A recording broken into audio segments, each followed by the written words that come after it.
I come to you today to provide you with the one best remedy in Vedic astrology. I'm not here to criticize the astrological remedies that are traditional in Vedic astrology. However, I have found them to not be effective for myself, and I have heard the same from others, and I am not a fan of providing funny remedies to my clients. What's happening today is the East is moving to the West, and the West is moving to the East.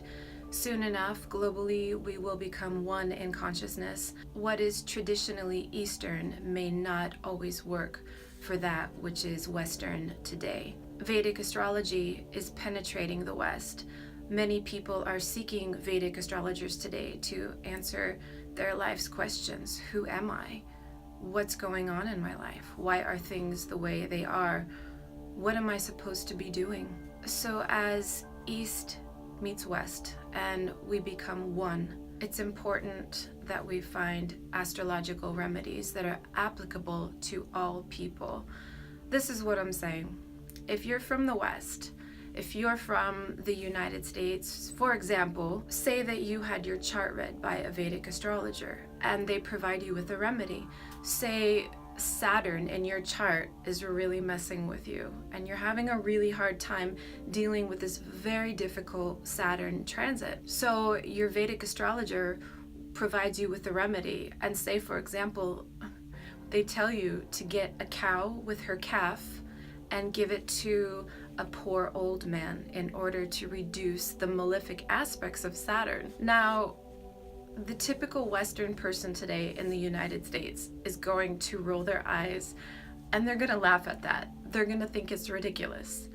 And how can we as Vedic astrologers be credible when we provide something so ridiculous that no one's going to do?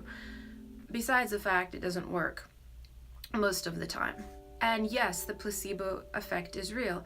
In 50% of scientific studies today or more, the people getting the fake sugar pills actually get better. So if you just believe in something, no matter what it is, even if you're taking a sugar pill and you really think it's your real medicine, half the time or more, you will get better anyway. And the reason for this, which they don't talk about in studies, the reason is belief. If you believe anything works, then it works. The more you believe it works, it works. Jesus said you could move a mountain if you have faith the size of a mustard seed, which is really small. The thing with these funny remedies in Vedic astrology is that people care enough to reduce the difficult transits that they believe so much in them, like the gemstones or the colors they wear or whatever the funny remedy is. What's really fueling it is the belief that they will work, which has nothing to do with the form. The form is like training wheels on a bicycle. You teach a kid to ride a bike with training wheels on, but really, is it the training wheels making them ride the bike? No. As they get better, you take the training wheels off and they can still ride the bike, right? So these astrological remedies are just really training wheels for us. It is our consciousness, the belief in the remedies that make them work. We are so powerful and we need to realize that and harness the power within us, that we really don't need the remedies. We need to just believe. That is the first thing with astrological remedies that we need to keep in mind in terms of effectiveness and power. It's not the stuff. It's us. So you want to take a look at the zodiac wheel over here. And basically in the center of the zodiac is our creator, or what we know as source or God or whatever you want to call it. Outside the wheel are archangels, and we have planets running the zodiac. We have stars running the zodiac. All of these beings, stars, planets, angels, they all have consciousness. They're not just signs or stars. When a being goes into higher consciousness, they go out of form. They transcend, like the form that I am is a lower vibration. If I transcended into higher consciousness, I would actually become spherical in shape. And that is what these energies and entities are. They are immortal, and they've been there a long time.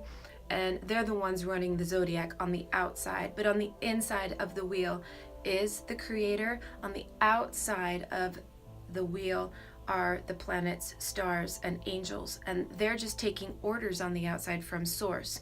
So if the planets are on the outside, they're taking orders from source on the inside. Why would we go to the planets and worship them when we can go to source and worship, not even worship, but connect with source? Did you know source is inside of us? We have immediate direct access within ourselves. So that would be like if you wanted to complain to the president, why would you call his personal assistant and complain when you have his direct phone number? You want to connect with source directly. So when you want to reduce the effects of a bad planetary transit like Mars or Saturn, just for example, why would you go to Mars or Saturn when they're taking orders from source? And when you have a direct line to source inside of you, people don't teach that in Vedic astrology today. We have to remember that most of the books of Vedic astrology have been destroyed, and we need to question what was in those books. For centuries, people have been trying to strip us of our power, and the truth is the power is within us. The planets are actually a little bit jealous of us because we have the potential to rise above them in terms of our consciousness. Right now, in the form we're in, they have higher consciousness than we do. Obviously, they're in spherical form and they are immortal. However, if we do the work and we are sincere in our spiritual progress, we have the potential to rise above them. They are designated to help us and to provide and dish out our karma, and they are above us and within us right now. But when we transcend higher than they do. This is actually a celestial government. Source creators in the middle, providing orders to everybody on the outside. We want to go to source. We don't want to go to the planets or the angels. We have to understand that there are natural laws and physics associated with this wheel, and they work. It's just like you throw a ball up, the ball is going to fall down because of the law of gravity. The celestial mechanics and the government working behind the scenes that we don't see with our eyes always, they are very real as well. In my opinion, the one best remedy is to connect with source. Whatever that means to you. If you're a Christian, that might be connecting to Christ. If you're Jehovah's Witness, to Jehovah, or whoever you connect to, it's the same thing, because God and source is one in its true essence. It is not divided. It is the zero, not zero. It is always there for us if we just stop to connect in the stillness and in the quiet and the silence. If we can humble ourselves that we don't know as much as source, if we can connect to source in love and with sincerity, with true concentration, you can just close your eyes and talk to source, and it will talk back to you if you listen. There's a Psalms that says, "Be still and know that I am God." And if we can truly quiet our minds and literally the environment we're in, if we go in a room and shut the door and don't tell anyone where we're going or what we're doing, and just keep that between ourselves and source, it is amazing the things that happen and how karma can be reduced. There's something called grace, and I will never speak for our Creator, but it is possible, I know this, that divine grace exists.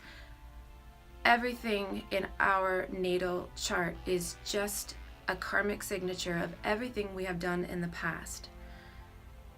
If we're suffering today, it's because we made someone else suffer in the past. But if we are truly sorry, if we are aware of our transgression, or if we're extremely suffering and you've hit the lowest point of the lowest point, and if you turn to source in humility, with sincerity, with emotion, with concentration, it is possible, I am not saying it will happen, but that grace can be poured down upon you and showered down, and you may have a lot of stuff to go through even more after that.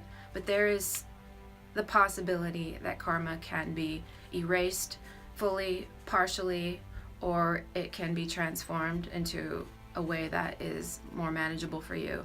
And that can only be divinated by source. So grace is one way by connecting through source that karma can be reduced, and that's just calling upon source in your mind. So, and then the second best way, I know this video is about the one way, but the second best way to reduce the bad karma in your chart is to do Kriya Yoga.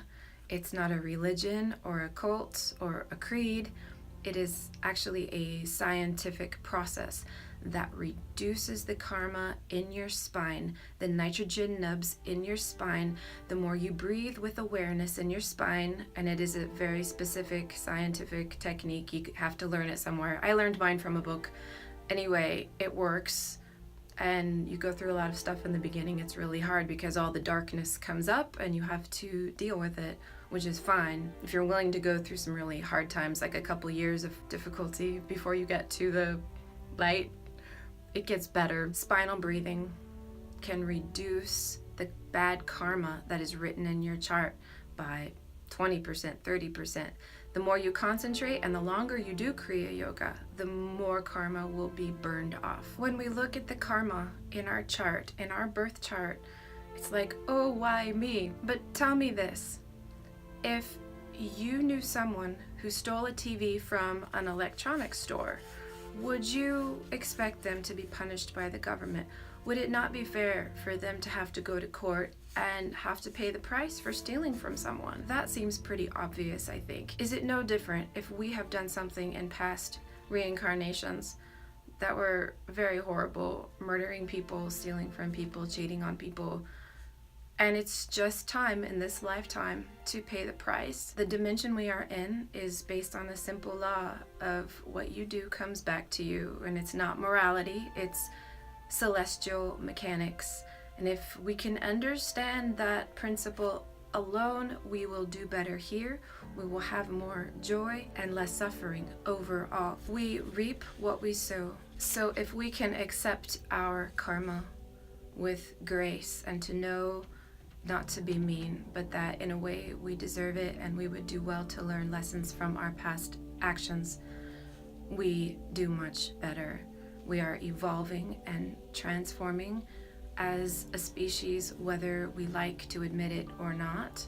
The sooner we learn lessons, the better, and the less suffering we will go through. The whole point of this video is to stress the importance of connecting with Source that is within you. Thank you so much for watching, and I will see you on the next round.